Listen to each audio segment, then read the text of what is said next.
એટલે પોતાના કરતા કોઈ જુદું દેખાય તો એને પોતાનો વિરોધી ન માની લેતા. એનો વિચાર જુદો છે. અને દરેકના વિચાર હોય, દરેક બુદ્ધિમાનના પોતાના વિચાર હોય. એટલે કોઈ પોતાનો વિચાર અભિવ્યક્ત કરે એનો વિચાર છે. મોડર્ન સમાજ એને જ કહેવાય. મોડર્ન થવાથી કોઈ ટૂંકા વસ્ત્રો પહેરવાથી કે ડિજિટલ વસ્તુ વાપરવાથી એનાથી કોઈ થોડા મોડર્ન થઈ જવાય. મોડર્ન આધુનિકતા એક વિચારધારા કે તમે એટલા આધુનિક છો કે તમારાથી વિરોધની કોઈ વાત કરે તો એ વાતને પણ ખેલદિલીપૂર્વક સ્વીકારી શકો છો. તમારા કરતા ઘરમાં જુદો કોઈ વિચાર પણ લોકોનો હોઈ શકે છે. તમે એટલા આધુનિક છો. આધુનિકતા એને કહેવાય કે જ્યાં પ્રગતિશીલ સમાજ છે. ઘણા લોકો એવા છે જેને લાગે જૂનું હતું એ જ બધું સારું. અને ઘણા લોકો એમ બોલે ને કે અમારા વડીલોએ આ અમારા જમાનામાં તો ક્યારે બોલવું જ નહીં. એનો અર્થ એ થાય કે તમારો જમાનો પૂરો. શું ઉંમર મોટી થવાથી તમે સમાજના કોઈ કામના નથી, તમે એ સાબિત કરવા માંગો છો? આવી ભૂલ ક્યારેય ન કરે, નહીં તો ખરેખર ઘરમાં વધારાના થઈ જશે. આ પણ તમારો જ જમાનો છે. એવું કેમ માનો કે શરીર ચાલે ત્યાં સુધી જ આપણો સમય? અરે આપણા વિચાર છે, આપણી ઈચ્છાઓ છે, આપણી કામનાઓ છે. અને આ સમાજ પણ ઘણી વાર એવો થઈ જાય ને કે થોડી ઉંમર મોટી થાય એટલે એની બધી મજા બંધ કરાવી દે. હવે આ ઉંમરે જઈને શું કરવું છે, હવે આ ઉંમરે ખાઈને શું કરવું છે, હવે આ ઉંમરે સાંભળીને શું કરવું છે, એમ કરી કરી બિચારાને એવા કરી નાખે. સ્વસ્થ સમાજ એ છે જે સમાજમાં વડીલો પ્રસન્ન હોય. જ્યાં વડીલો પ્રસન્ન રહેતા હોય એ પ્રગતિશીલ સમાજ છે. એટલે દરેકની ઈચ્છાઓ છે, દરેકની કામનાઓ છે. અને ઉંમરે અને સમયે માણસના વિચારો બદલાય છે. નાનપણમાં જે ઢીંગલાથી રમતા ઢીંગલીથી એ તમે હવે જુઓ તો તમને હસવું આવે. આમાં શું મજા આવતી હતી? પણ એ સમયે કોઈ હાથમાંથી લઈ લે તો રડવા લાગતા. માણસની સમજ બદલાય છે. અને એટલા માટે ભગવાને જે સર્જન કર્યું છે એ વૈવિધ્યપૂર્ણ છે. અને એટલે જ સુંદરતા છે. વિચાર કરો, દુનિયામાં પીળો જ રંગ હોત તો આખી દુનિયા કેવી લાગે? જુદા જુદા રંગો સૌંદર્યને વધારે છે. અહીંયા સર્ગ લીલાનું વર્ણન કર્યું છે. ભગવાને નિર્ધાર કર્યો કેમે કરીને મારે કૌરવ અને પાંડવોને લડવા દેવાના. અને છેલ્લે ભગવાન કહે હું પોતે દૂત બનીને જઈશ અને દુર્યોધનને સમજાવ્યું. ઘણા લોકો એમ કે ભગવાને યુદ્ધ કર્યા. ભગવાને તો પ્રયાસ છેલ્લી ઘડી સુધી કર્યા કે યુદ્ધ ન થાય. અને દૂત બનીને ભગવાન હસ્તિનાપુર પધારે. વિદુરજીનું અપમાન કરી દુર્યોધને કાઢી મૂક્યા છે. વિદુરજી પોતે મહેલ છોડીને જતા રહ્યા છે. યમુનાજીના કિનારે કુટિયા બનાવીને રહે છે.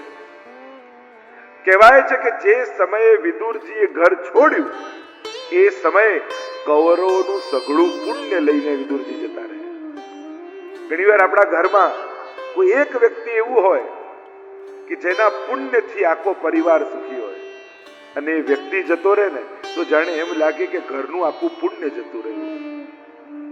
આપણા વડીલો ભલે બીજું કાંઈ ન કરતા હોય પણ સોફામાં બેઠા બેઠા માળા ફેરવતા હોય ને તો ભાવ એવો રાખજો કે મારી મહેનતથી સુખી નથી, આ માળા ફેરવીને બા જે પુણ્ય ભેગું કરે છે ને એનાથી અમારો પરિવાર સુખી છે. કારણ તમે ધન લાવો છો, વડીલો એને લક્ષ્મી બનાવે છે. અહીંયા પ્રભુ પ્રયાસ કરે છે કે હું સમજાવું દુર્યોધનને. અને પ્રભુ પધાર્યા છે. સમસ્ત નગરવાસીઓને સમાચાર મળ્યા દ્વારિકાધીશ પધારી રહ્યા છે. સ્વાગત કરવા માટે બધા જ ગામની બહાર ગયા છે. દ્વારિકાધીશનો જ્યાં રથ આવે છે પુષ્પની વર્ષા કરે છે, મધુર મંગલ ધ્વનિઓ વાગી રહી છે. સ્વાગત થઈને દ્વારિકાધીશના જયઘોષ થઈ રહ્યા છે. પ્રભુ બધાના સ્વાગતને ઝીલતા ઝીલતા સ્મિત કરતા કરતા આગળ વધી રહ્યા છે. સુલભાજી અને વિદુરજીને સમાચાર મળ્યા પ્રભુ પધારે. દૂર એક વૃક્ષની ઓટમાં ઉભા રહી વિદુરજી અને સુલભાજી દર્શન કરી રહ્યા છે. બધાની સામે સ્મિત કરતા જાય, પ્રભુ સ્વાગતને ઝીલતા જાય. સુલભાજીએ કહ્યું, સાંભળો છો, પ્રભુ બધા સામે સ્મિત કરે છે, આપણી સામે જોઈને સ્મિત કરે તો કેવો આનંદ આવી જાય. એટલામાં પ્રભુની દ્રષ્ટિ પડી, અરે કાકાજી નમસ્કાર, અને એટલું મંદ સ્મિત કરતા પ્રભુ પ્રસન્ન થઈને વંદન કરવા લાગ્યા.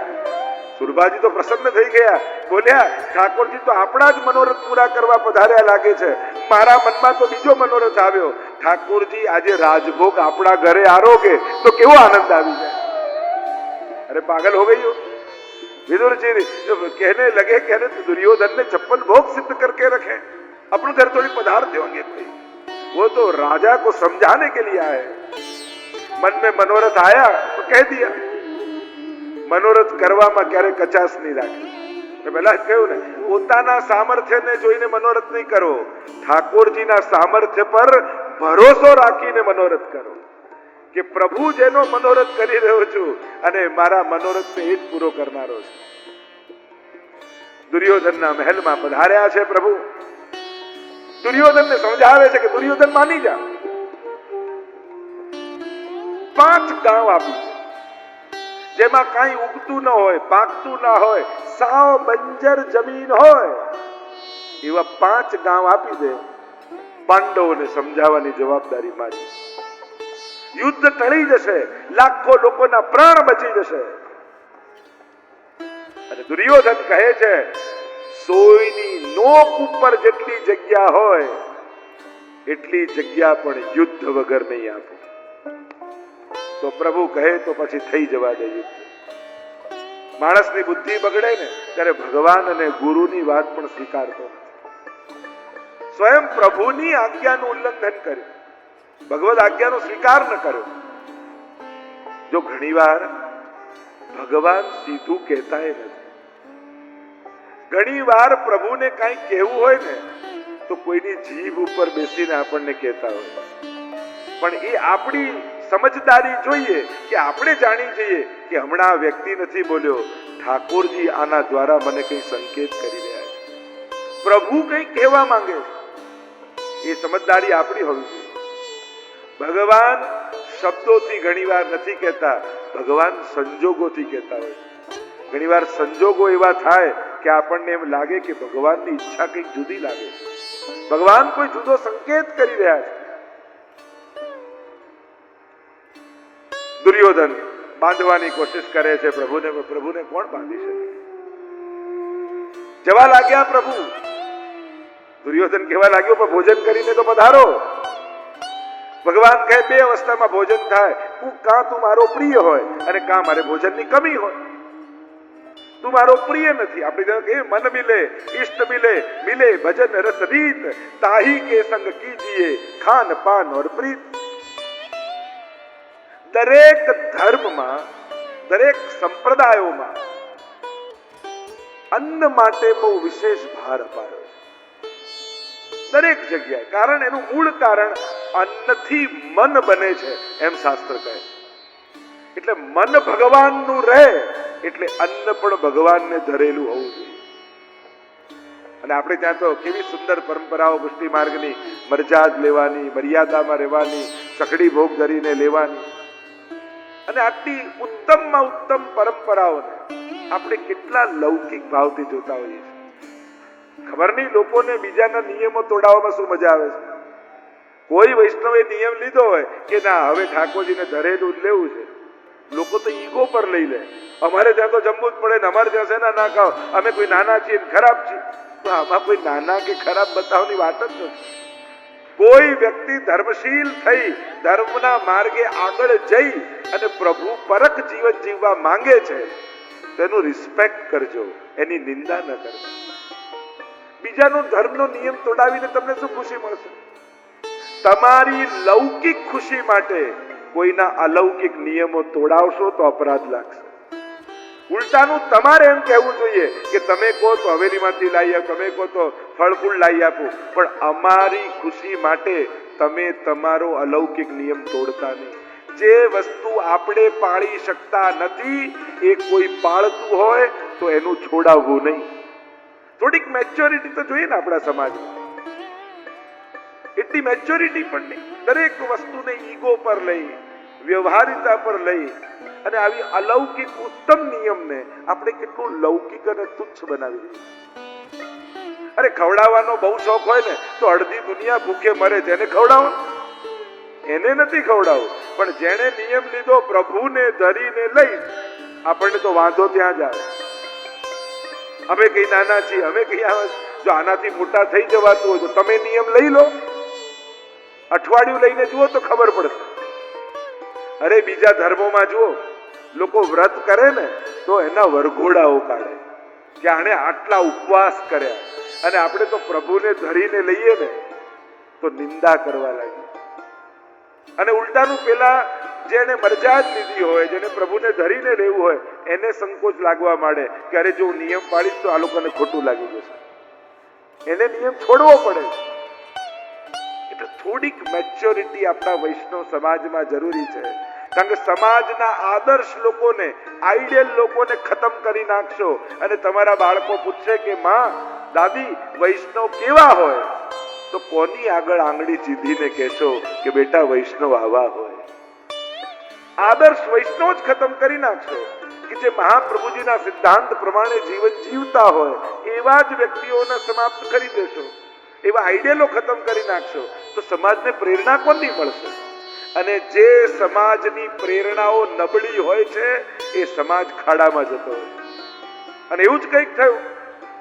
આજે હજારો વર્ષના ઇતિહાસને તમે ચકાસો, રાજા મહારાજાઓ, આપણા આચાર્યો, સંતો, મહાત્માઓ, સોશિયલ વર્કરો આવ્યા, સારા નેતાઓ આવ્યા, ઉત્તમ પ્રેરણા હતી તો ઉત્તમતા તરફ સમાજ જતો હતો.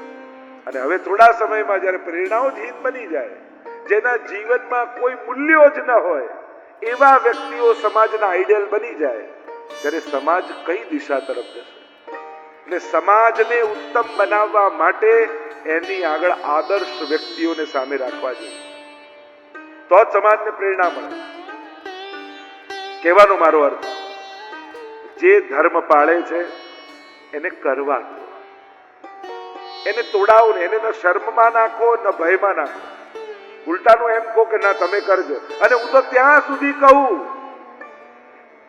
પોતાના લૌકિક કાર્ય માટે કોઈ ભગવત સેવામાં હોય તો એને છોડાવવું નહીં. ઘરના વ્યક્તિ ઠાકોરજીની સેવામાં બેઠા હોય, તમે જાગો મોડા તો ચા જાતે બનાવી લો ને, એ તમારી સેવા જ છે. બને તો પોતાના લૌકિક કાર્ય માટે કોઈનું ભગવત કાર્ય છોડાવવું ઉત્તમ પક્ષે છે. પછી તમારો વ્યવહાર, કારણ એ ઠાકોરજીની સેવામાં છે, કોઈ ભગવત કાર્યમાં છે. અને ઘરના બધા જ જો સાથ આપવા લાગે તો ઘરે ઘરે ઠાકોરજી બિરાજી શકે. કાંઈ અધૂરું નથી, કાંઈ બહાર નથી. જેની કૃપા થકી ઘરમાં સુખ અને શાંતિ છે, એના સુખનો વિચાર કરવો એ તો સેવા. તો અહીંયા દુર્યોધન કહે તો અહીંયા ભોજન કરાવશે કોણ? પ્રભુ કે મારો રાજભોગ તો ક્યારનો તૈયાર છે. રથ પર સવાર થયા, દારૂકને કહ્યું લઈ લે રથ વિદુરજીને ત્યાં. અને ગડગડ ગડગડ ગડગડ ચાલતો ચાલતો રથ વિદુરજીના આંગણે આવીને ઉભો રહ્યો. વિદુરજી હાથમાં માળા લઈને બેઠા છે. શ્રી કૃષ્ણ શરણમ મમ, શ્રી કૃષ્ણ શરણમ મમ, શ્રી કૃષ્ણ શરણમ મમ. અને ત્યાં સુરભાજી સ્નાન કરવા ગયા છે. એટલામાં દરવાજો ખટખટાવ્યો પ્રભુએ. વિચાર કરો, તમે ડ્રોઈંગ રૂમમાં બેઠા બેઠા માળા ફેરવતા હો, તમારો દરવાજો ખટખટે અને તમે ખોલો અને સામે ઠાકોરજી ઉભા હોય તો? શાંતનુ રાજા વિશ્વજી વ્યાસજી દ્વારા ધૃતરાષ્ટ્ર, પાંડવ અને વિદુરજી, રાજા બનવા જોઈએ ધૃતરાષ્ટ્ર, પણ અંધ છે, રાજ્ય કરી ન શકે, એટલે પાંડુને રાજા બનાવ્યા. બીમાર છે, અલ્પાયુમાં મૃત્યુ પામી ગયા. કાર્યકારી રાજા રૂપે ધૃતરાષ્ટ્ર બેઠા પાછા. અને એકવાર ખુરશી મળે તો કોને ઉભા થવું ગમે? પછી તો કોણ છોડે? થયું કે ચલો મારામાં કમી છે, મારો દીકરો તો સર્વગુણ સંપન્ન છે. દુર્યોધન તો રાજાના બધા લક્ષણોને ધરાવે છે. મહેચ્છાઓ જાગી. આપણને મહાભારતનો મેઇન વિલન દુર્યોધન લાગે, પણ ખરેખર છે ધૃતરાષ્ટ્ર. દુર્યોધનને તો નિમિત્ત કરી ધૃતરાષ્ટ્ર પોતાની મહેચ્છાઓને પૂરી કરી રહ્યો છે. અને જે ઘટનાઓ ઘટી આપ જાણો છો, આખી કથા એટલે વિસ્તાર નથી કરતો. અને અહીંયા મારા તારા એની જે ભાવના, મામ કાહા પાંડવાશ્ચૈવ કિમ અકુર્વત સંજય. નિર્ધાર થયો કે યુદ્ધ થશે. વિદુરજીને એમ થયું કે મારે ભાઈઓને લડતા જોવા નથી. ભક્તને ક્લેશ નથી ગમતો. જો આપણે જે વાર્તામાં આવે ને, કૃષ્ણદાસ મેઘનની વાર્તામાં જ્યારે મહાપ્રભુજીને પૂછ્યું કે જયરાજ ઠાકોરજીને શું ગમે અને શું નથી ગમતું, ત્યારે મહાપ્રભુજીએ ઉત્તર આપતા કહ્યું, ઠાકોરજીને માખણ બહુ પ્રિય છે, અને બીજું ઠાકોરજીને વૈષ્ણવો બહુ પ્રિય છે. તો શું અપ્રિય છે? તો કહ્યું કે ઠાકોરજીને ધુમાડો નથી ગમતો. અને એટલા માટે જોજો, પુષ્ટિ માર્ગીય સેવા ક્રમમાં બહુ અગરબત્તી ને બહુ ધૂપ ને બહુ ધુમાડા નથી કરાતા, અને કરતા હો તો હવે ઓછો કરી નાખ્યો. પ્રભુને ધુમાડો નથી ગમતો. અને બીજું, પ્રભુને ક્લેશ નથી ગમતો. ચલો ધુમાડો થાય તોય વાંધો નહીં, પણ ક્લેશ તો કરતા જ નહીં. પ્રભુને ક્લેશ નથી ગમતો. જે ઘરમાં પ્રભુ બિરાજતા હોય ત્યાં હંમેશા પ્રસન્નતા રહેવી જોઈએ. કારણ કે પ્રભુને તમે પોઢાવી દીધા એટલે એમ ન માનતા કે હવે સાંભળતા નથી. એ બધું જ જુએ છે, બધું જ સાંભળે છે. અને એટલા માટે કોઈ મોટા અવાજે બોલે ને ત્યારે કે ઠાકોરજી સાંભળે છે, આપણે ચૂપ થઈ જશે. પ્રભુ સાંભળે જ. સેવા કરતા તમારું મન ભટકે ઠાકોરજીથી. ઘણી વાર લોકો મન બહુ ભટકે છે, તો સેવા કરતા ભક્તનું મન ભટકી શકે છે, પણ સેવામાં હો ત્યારે ઠાકોરજીનું મન ક્યારે ભટકતું નથી. એ તો તમારામાં જ હોય છે. પ્રભુની તો સમગ્ર ચેતના તમારામાં લાગેલી હોય છે. એટલે જ્યારે પણ સેવા કરો ને ત્યારે એવો ભાવ રાખીને કરો, પ્રભુ જુએ છે, પ્રભુ જુએ છે, પ્રભુ જુએ છે. મન ક્યાંય ભટકશે જ નહીં. તમે ટોળામાં બેઠા હો, કોઈ વ્યક્તિ તમને ધારી ધારીને જોતો હોય તો ભલે ગમે તેટલો કાર્યક્રમ ચાલતો હોય, ગમે તે તમારું ધ્યાન જ્યાં પેલો જુએ છે, એમ સેવામાં તમારે એમ ધ્યાન રાખવાનું, ઠાકોરજી જુએ છે, ઠાકોરજી જુએ છે, ઠાકોરજી જુએ છે. પ્રભુ સિવાય મન બીજે ક્યાંય જશે જ નહીં. એ તમને જોઈ રહ્યા છે. અહીંયા વિદુરજીને એમ થયું કે મારે ક્લેશ જોવો નથી. તીર્થ યાત્રા કરવા માટે નીકળી ગયા. 36 વર્ષ સુધી યાત્રા કરી છે. બધા જ વ્રત, નિયમો, ઉપવાસ, દાન બધું જ નિયમો પાળીને યાત્રા કરી. યાત્રાના પણ અમુક નિયમો હોય,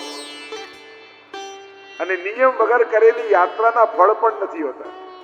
એટલે જ્યારે પણ યાત્રા કરો અને જ્યાંની જે યાત્રા હોય એ પ્રકારના નિયમ, એ પ્રકારના વ્રત, એ પ્રકારના દાન કરવા જોઈએ. જો તમે વ્રજ યાત્રા કરી હશે તો તમને ખ્યાલ હશે. સૌથી પહેલા યમુનાજી હાથમાં લઈને નિયમ લેવાય, અને એમાં પણ આ કુંડમાં સુવર્ણનું દાન, આ કુંડમાં અનાજનું દાન, આ કુંડમાં ચાંદીનું દાન, જુદા જુદા દાન હોય છે. દરેક સ્થાનના દાનની મહત્તા જુદી છે, એનું ફળ જુદું છે. એટલે યાત્રાના પણ કેટલાક નિયમો છે. વિદુરજી યાત્રા કરવા નીકળ્યા. 36 વર્ષ સુધી યાત્રા કરી. અહીંયા શું બન્યું કાંઈ ખબર નથી.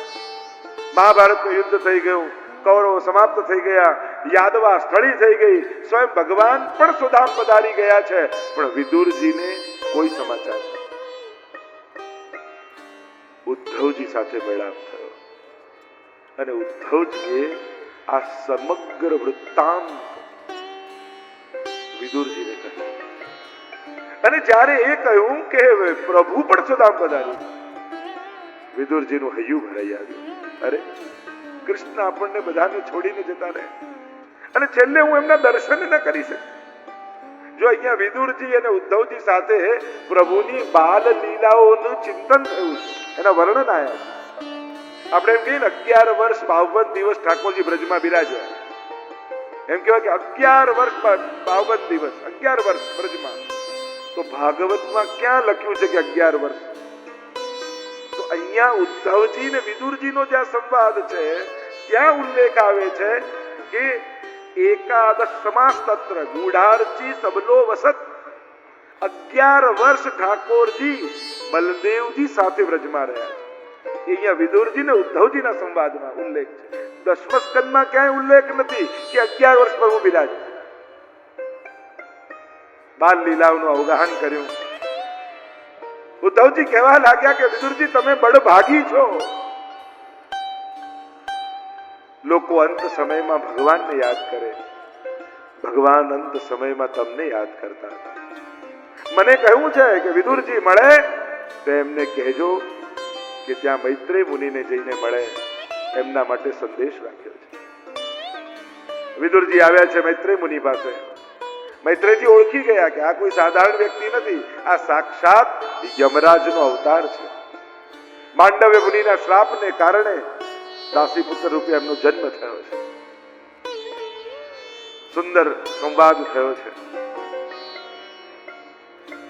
મહાપુરુષોના પ્રશ્નો પણ એમના જેવા હોય. પ્રશ્ન કરતા બહુ સુંદર પ્રશ્ન કર્યો વિદુરજી, જાણે આપણા બધાનો પ્રશ્ન છે. શું તમને જીવનમાં ક્યારે એવો પ્રશ્ન નથી થતો કે મેં તો ક્યારે કાંઈ ખોટું કર્યું નથી, કોઈને હેરાન કરતો નથી અને હંમેશા સુખ મેળવવા માટે મહેનત કરું છું, છતાંય દુઃખ કેમ મારા જીવનમાં આવી જાય છે? તો ઘણીવાર આપણા પ્રશ્નો એવા હોય, મેં તો કાંઈ ખોટું કર્યું નથી, કોઈનું બગાડ્યું નથી, છતાંય મારા જીવનમાં દુઃખ કેમ? તો અચ્છા, ક્યારે તમે ઠાકોરજીને કે કોઈને એ વિચાર કર્યો કે તમે જે સુખ ભોગવો છો એટલા પુણ્યો કર્યા એ ભરોસો છે? ક્યારે સુખ આવે ત્યારે તમે એ પ્રશ્ન કર્યો, મેં તો ક્યારે આવા પુણ્યો કર્યા નથી, પછી મારા જીવનમાં સુખ કેમ? આવું તો ક્યારે પ્રશ્ન આવતો નથી, કારણ કે સુખને આપણો અધિકાર માનીએ અને દુઃખ એ બીજાની ચિઠ્ઠી ભૂલથી આપણા ઘરે આવી ગયો હોય ને એવું આપણને લાગે. ક્યાં તો બીજા કોઈનું છે, મારા ઘરે ક્યાંથી? મેં તો કઈ કર્યું નથી. જો તમે એવા પુણ્યો કર્યા નથી છતાંય સુખ ભોગવો છો તો કદાચ એવા પાપ ક્યારે કર્યા હોય તો દુઃખની પણ તૈયારી જોઈએ. અહીંયા પ્રશ્ન કર્યો વિદુરજી.